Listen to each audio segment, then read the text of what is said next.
Hi everyone, this is your Maestra Judy. Welcome to my channel. Today we are going to discuss how to say call me in Bisaya-Cebuano.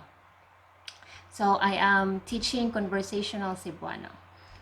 Okay, how to say call me in Bisaya. Call me. Tawagi ko.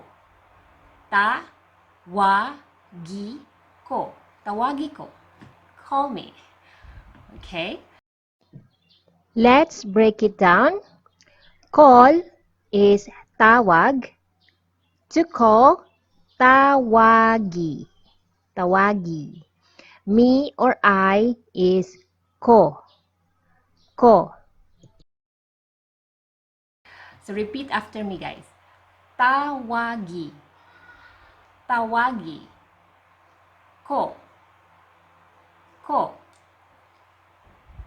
Tawagi ko. Tawagi ko. Call me. Okay? Now it's your turn.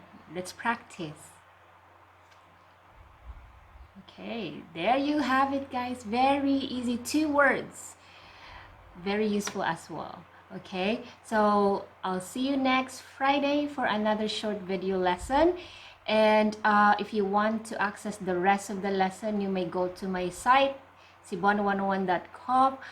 And see you next Friday. Bye!